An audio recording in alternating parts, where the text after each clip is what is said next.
Today's Cowboys Report is sponsored by Mint Mobile. They are changing the game in cell phone wireless plans starting at $15 a month without sacrificing any of your coverage. Make the switch today and save some money at mintmobile.com/chatsports. Here's what's on tap for you guys today. Some big-time injury news, pretty much all good, by the way. Jourdan Lewis, Kelvin Joseph, and Michael Gallup updates. Dak praise and slander from some big talking heads out there, and the KaVontae Turpin growing hype train all on tap for today's Cowboys Report.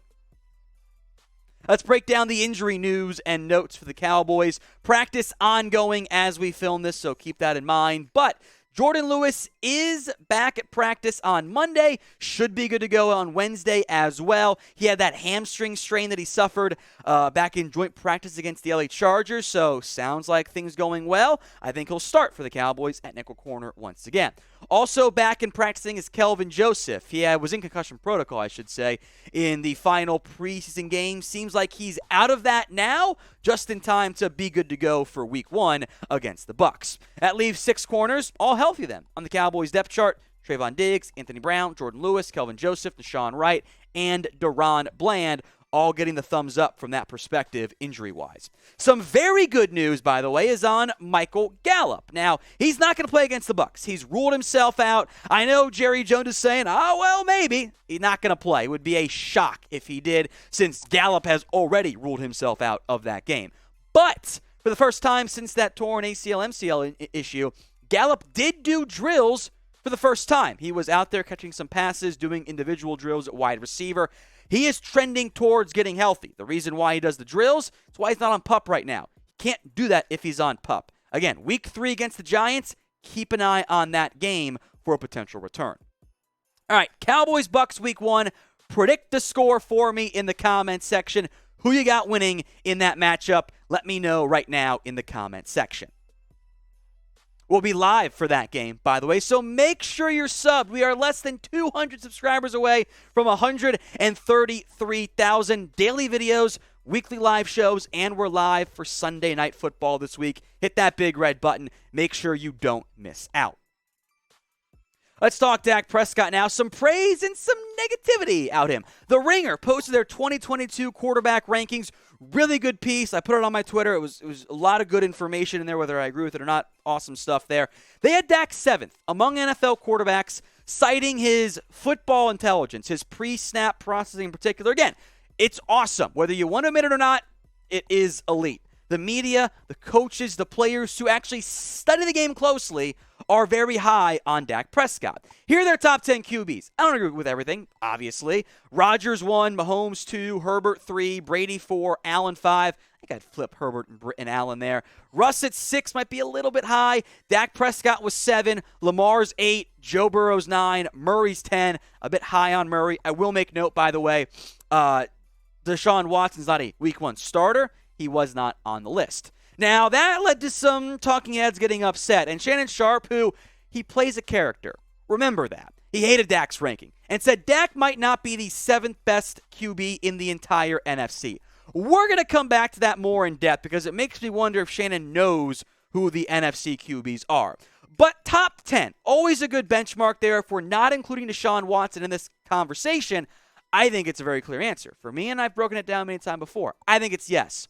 What do you think? Is Dak Prescott a top 10 NFL quarterback? Why for yes and for no? It's the pinned comment on today's show. If you get the ad break on YouTube, take advantage of it. Head down there and let me know. Whatever metric you try to utilize, whatever film study, if you have a good football eye, that you use, Dak's top 10 quarterback. Accuracy, arm strength, maybe not quite top 10, but it's certainly not bottom 10 there. Right on that cusp as far as I'm concerned. Intelligence, leadership, you name it, deep ball accuracy, short accuracy, all of it comes out top 10 quarterback. Yet for whatever reason, there is a contingent, even among Cowboys fans, who don't like Dak Prescott. And maybe in the end it comes down to, well, there's no Super Bowl title. It's the same conversation for me for Romo. Both those guys were awesome and were disrespected by national media because of the logo on their helmets. To claim that Dak Prescott might not be a top 7 NFC QB just reeks of I don't know what I'm talking about. I want to say outlandish things. Let's look at some of the other top quarterbacks, right? Aaron Rodgers, Tom Brady. Duh. Of course those guys are better than Dak Prescott. If you want to put Matthew Stafford over him, sure, I'm fine with that. Stafford won the Super Bowl. I get all that. He's got a better pure arm. Sure. They're all in the same tier for me, Stafford, Dak. You want to put him over him? I'm not going to argue. Kyler Murray. No. When Dak has to have a clause in his contract to study football, we can have that conversation. Kirk Cousins, who Shannon wanted over Dak in particular. No. What does Kirk Cousins do better than Dak Prescott? The answer is literally nothing. And even if you put all those QBs ahead of Dak, that's 5. Who is your other quarterbacks? Remember, 7. Who are your other QBs? Jameis Winston? These are the numbers are the Ringer rankings, which kind of don't agree with a lot of the back end, but keep in mind. Winston, Mariota, Baker, Jalen Hurts, Geno Smith. I want to risk it all for Trey Lance and Justin Fields. They ain't there yet. Jared Goff, Daniel Jones, Carson Wentz. Come on. When we say things like that, it ruins our argument because it just screams of outlandish hot takes, which is what Skip and Shannon do, and that's why you don't listen to them that much. You go here instead because the takes aren't hot. They're just trying to be correct. Now, today's show is made possible by Mint Mobile. Start saving today. Unlimited talk and text on the largest 5G network with plans starting at $15 a month. MintMobile.com/chatsports. I've made the switch, and don't just take my word for it, by the way. Take my mom's word and my sister's word. They are also on Mint Mobile because they want to save money. Unlimited premium wireless with plans starting at $15 a month. Yes, you can keep your phone and your number. Easy to make the switch, by the way, thanks to their eSIM cards. Head over to mintmobile.com/chatsports. Links in the comments and in the description to make that switch today. All right, let's talk hype train. The KaVontae Turpin hype is, for a UDFA, technically a UDFA, but a guy who hasn't played in the NFL ever, the hype is off the chain, and in large part because, we saw what Turpin did in the preseason. The Devin Hester name has now been mentioned by the Cowboys coaching staff as a bit of a comp for the Cowboys' new return man. Here's what Bones Fossil had to say. We've talked about the, quote, Devin Hester effect, unquote, quite a few times that Chicago had. Their blockers, they had somebody that could score every time they touched the ball. The guys that were blocking for Hester, we've watched a ton of the tape. We've watched all of his returns, and you could see the relentless approach that those blockers had. That's noteworthy to me because it shows what the Cowboys are plotting to do when it comes to KaVontae Turpin. On punt returns, on kick returns, he's going to be your guy back there. And they want to set up the blocking not just to get a couple yards, but to make a big splash play happen. Yeah, Pollard had that kick return. When was last time the Cowboys had that level of dynamic punt returner? I like Lamb back there, but that's different. We know what Turpin can do because we saw it in the preseason. This would be a different conversation if he, didn't do much on returns there. Hester's a bit of a high bar to clear. I know that, but 2 returns in the same game in the preseason doesn't happen ever. So I get the hype from a return man standpoint on KaVontae Turpin. We'll talk offensive impact here in a little bit, but first, how many return touchdowns this year for KaVontae Turpin? If you get 2, you should be through that. That's a massive number for the NFL in the modern day with the way the rules are. But let me know in the comments how many kick or punt return touchdowns for KaVontae Turpin this year.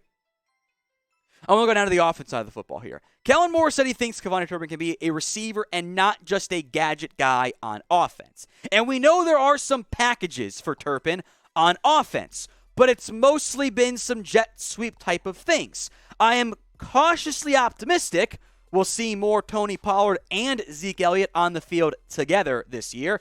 But remember, CeeDee Lamb's going to be your wide receiver 1. We'll see when Gallup gets back. Refer to the earlier portion of today's video if you forgot. Noah Brown is going to be receiver 2 right now. 3rd-round pick on Jalen Tolbert.